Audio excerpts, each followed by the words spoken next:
High! ছোট্ট একটা mini blog নিয়ে আবার চলে এসেছি। আজকের ব্লগটা মূলত ছিল শপিং ব্লগ। দুর্গাপুজো তো চলেই এলো। শপিং না করলে তো হবে না, তাই শপিংটাই আজকে থেকে স্টার্ট করে দিলাম। তোমরা কে, কে স্টার্ট কি করেছো হয়েছে? একটু বলো।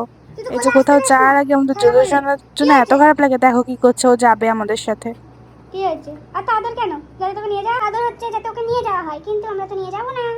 নিয়ে যাব না, যাব না, যাব না।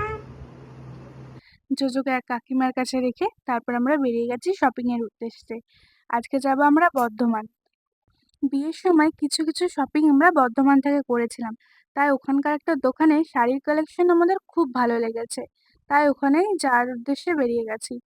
দেখেছো কত বড় বড় প্যান্ডেল হয়ে গেছে বর্ধমানে, অনেক বড় বড়ই প্যান্ডেল হয়েছে। তারপর আমরা আমাদের ডেস্টিনেশনে পৌঁছে গেছি। এখানে একটা কোর্ট আছে, ওখানে আমাদের গাড়িটা পার্কিং করে এই গেট দিয়ে ঢুকে বাঁ দিক দিয়ে আমরা সোজা হেঁটে যাচ্ছিলাম। আরো অনেক দোকান আছে আমরা দেখছিলাম। তারপর আমার মায়ের মূলত পছন্দের এই শাড়ির দোকানটার কাছে আমরা চলে এসেছিলাম।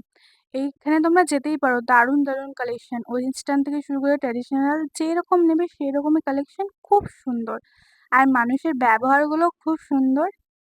তুমি যে বাজেটের শাড়ি নিতে চাচ্ছ, সমস্ত রকম বাজেটে সমস্ত রকম ভ্যারাইটিস শাড়ি আছে, তোমরা পারলে একবার চেক করে আসতে পারো।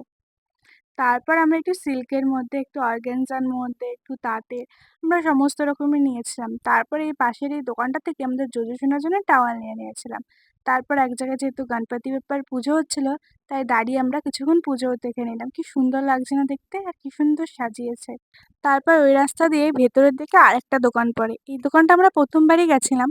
আমাদের কিছু পুচকেরা ছিল, তাদের জন্য গ্রাউন্ড নিয়ে নিলাম। তারপর লাঞ্চের টাইম হয়ে গেছিলো বলে আমরা লাঞ্চ করতে চলে গেছিলাম।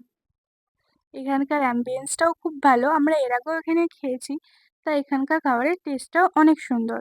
আমি চারদিকটায় ভিডিও করে নিচ্ছিলাম। তাই করতে করতে খাওয়া চলে এলো, তারা সার্ভও করে দিল, আমাদের খাওয়া দাওয়া হয়ে গেছে।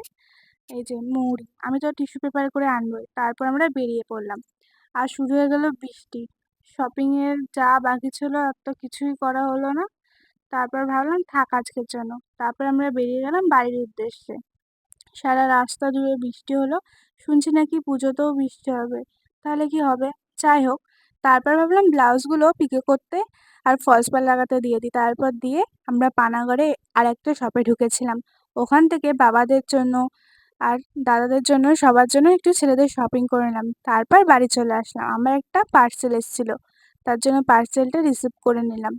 এই যে আমি পার্সেলটা ওপেন করছি, আর জোজো দেখছে, দেখবে পাশ থেকে, ওই দেখো, ও ভাবছে যে ওর জন্য কিছু এসছে। ওকে কে বোঝাবে যে সবসময় ওর জন্যও আসে না, সামনে পুজো আসে, এবার আমারও কিছু পার্সেল আসবে। যাই হোক, এই যে এই সিরামটা এসেছিল, যথেষ্ট ভালো, ফ্রেগনেন্সটাও অনেক সুন্দর, তোমরা পারলে ট্রাই করে দেখতে পারো। তারপর টায়ার্ড হয়ে রুমে এলাম, তারপর দেখছি যে রুমটা কত পরিষ্কার করে আমি গেছি। যাই হোক, আজকের জন্য ভিডিওটা এখানেই শেষ করছি। সবাই like, comment, share and subscribe করে দিও। সবাইকে টাটা, বাই।